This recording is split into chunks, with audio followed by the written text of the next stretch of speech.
ఒక చెంపపెట్టు లాంటిది. ఇది విద్యార్థులు,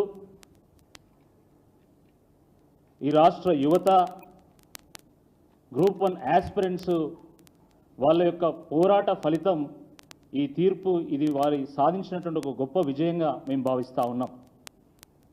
అదేవిధంగా ఈ విద్యార్థులకు అండగా నిలిచినటువంటి బీఆర్ఎస్ పార్టీది కూడా ఒక నైతిక విజయం అని చెప్పి మేము భావిస్తున్నాం. ఎందుకంటే ఈ గ్రూప్ 1 పరీక్ష నిర్వహణలో, ఫలితాల్లో, మూల్యాంకనంలో అనేక అవకతవకలు జరిగినాయి. ఇదంతా గందరగోళంగా ఉన్నది, ఏదో గోల్మాల్ జరిగిందని చెప్పి బీఆర్ఎస్ పార్టీ పక్షాన మేము మొదటి రోజు నుండి వాదిస్తూ వచ్చినాం. అయితే ఒక బాధ్యతాయుతమైనటువంటి ఒక రాజకీయ పక్షంగా, ఒక ప్రతిపక్ష పార్టీగా ప్రజల పక్షాన ప్రభుత్వానికి ప్రశ్నలు వేస్తే వాటికి సమాధానాలు చెప్పాల్సింది పోయి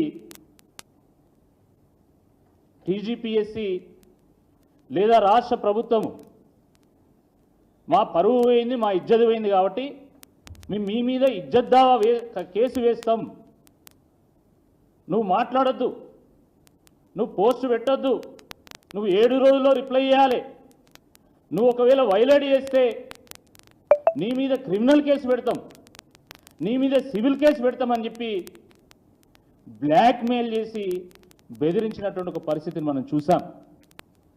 ఆ రోజు టీజీపీఎస్సీ మాకు నోటీస్ ఇస్తే నిన్న హైకోర్టు టీజీపీఎస్సీకి, రాష్ట్ర ప్రభుత్వానికి నోటీస్ ఇచ్చింది. న్యాయం ఎవరి వైపు ఉందో చాలా స్పష్టంగా అర్థమైంది.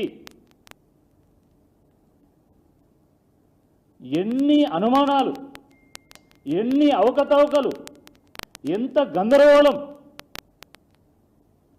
ఎంతమంది సఫర్ అవుతా ఉన్నారు, అయినా కూడా ప్రభుత్వానికి కనీసం చీమ పుట్టినట్టు కూడా లేదు.